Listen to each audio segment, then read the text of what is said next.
The Listeners, written by Gloria Whelan, illustrated by Mike Binney.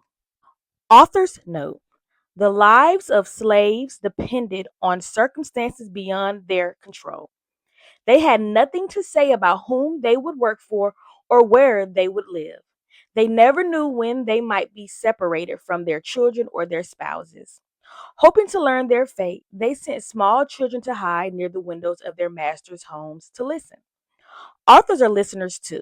That's how they find their stories. They listen. Sometimes they hear stories from people who have lived them. Sometimes they hear words spoken long ago and set down in books. It's what writers do. They listen, and like Bobby, Sue, and Ella Mae, they pass the stories along. It's still dark in the morning, where the boss blows on the bugle. We're out of bed fast. My friends Bobby and Sue are too little to pick cotton like I do. Bobby drives the cows out to the pasture. Sue helps the grannies care for the babies. We come home tired. We come home hungry. But Bobby, Sue, and me, Ella May, got more work to do after supper. We got to listen. Sweet potatoes in our bellies, molasses still sweet on our mouths. We're on our way. Master and mistress at the great house don't tell us slaves nothing. We children listen and carry back the news to our folks. The fireflies turn on and off. Bobby, Sue, and me, Ella May, hunched down in the bushes next to the Great house. Listening is a job for us children. We make ourselves small as cotton seeds and quiet as shadows. The breezes puff the curtains out to the open windows. Sandflies bite us and mosquitoes stick pins in us, but we don't slap at them. We're here to listen. Master Thomas and Mistress Louise and her children, little Master John and little Mistress Grace, are taking their leisure. Mistress Grace is playing on the piano. The music talks and talks to us and never has to say a word. We hold hands tight for fear the music's going to carry us right away. Master Thomas tells the mistress, Weasley is going to get us a new overseer to boss us. I got a smile big as an alligator's on my face. I hate the old boss. If you don't pick the cotton fast enough, he comes by with his nasty cane and flicks it at you. Bobby, Sue, and me, Ella May, hurry home fast as foxes to tell the news. Our mommies clap hands and dance around. My daddy said, I'm not clapping my hands till I see the new man. The son and me start our work at the same time. I pick with mommy and daddy. The little pricklers on the cotton plants bite at my fingers. We work hard in the cool of the morning. Daddy once picked 400 pounds of cotton in one day. Nobody picks faster than my daddy does. It's noon and it's time to eat. There's a big wooden trough for us kids and clamshells as spoons. We got salt pork and corn dumplings and a mess of black-eyed peas looking up at us. We eat and eat until our bellies are as fat as possums. In the afternoon, the sun melts me so I can hardly pick. Daddy sees my basket is nearly empty and he puts some of his cotton in. He doesn't want the boss to flick me with his nasty cane. That night at the great house, we listen and hear Master Thomas say, I've had an offer from the Spencers to buy William. They're short of men. William, that's my daddy. My heart's a flock of scared birds flying every which way. I listen and listen. I don't believe I can spare him, Master Thomas say. He's one of our best pickers and is handy with machines. I'm thinking of teaching him how to keep the cotton gin a good repair. I let out my breath and put my arms around Sue. Her daddy got sold away last year and she hasn't seen him since. When I got home, I hugged my daddy hard and tell him the good news. It's Saturday night. Mammy washes our clothes and near rubs the skin off of us, scrubbing us shiny clean for church. We sit in the gallery. White folks sit below us in the church. When we sing Amazing Grace, white folks and slaves sing together.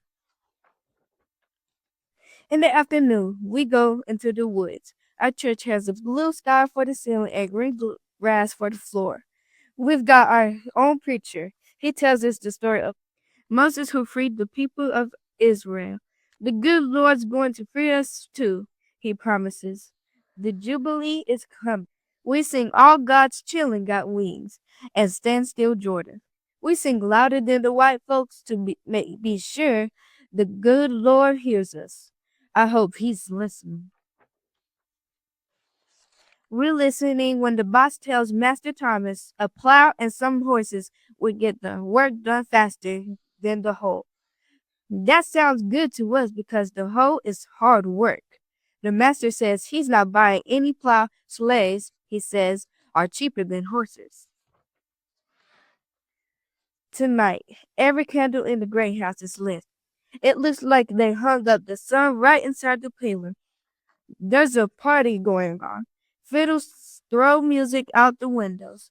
Bobby, Sue, and me, Ella May, dance on the grass. We dance and dance until our feet are damp with dew, and the whipcord will say, "It's time to go home."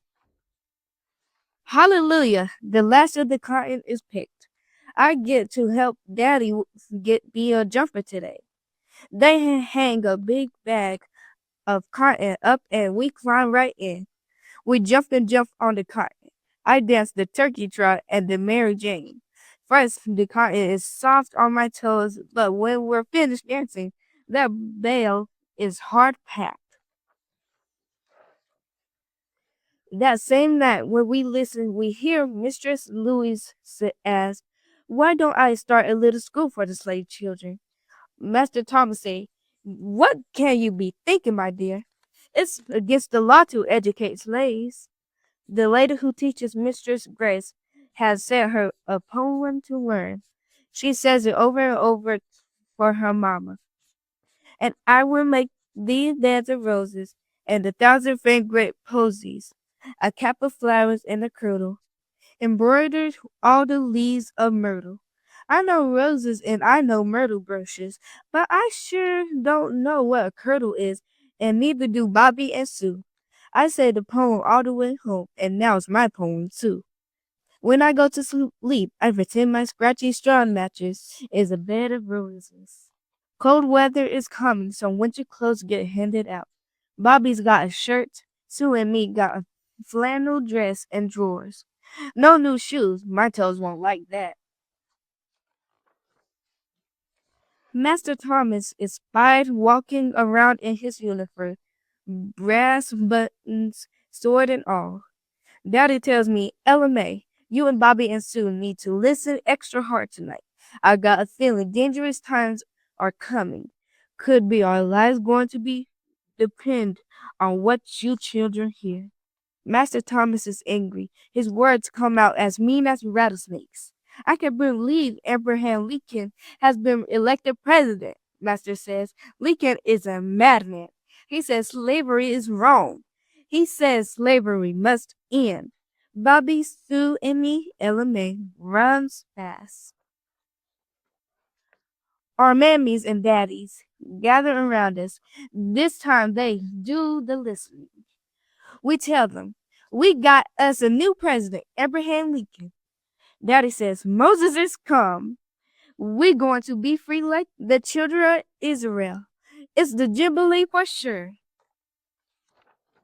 I ask Daddy, "Is our listening over?" Daddy says, "We see the road, but we don't see all the way to where the ending is. We got to know how long is that road and how we get down it."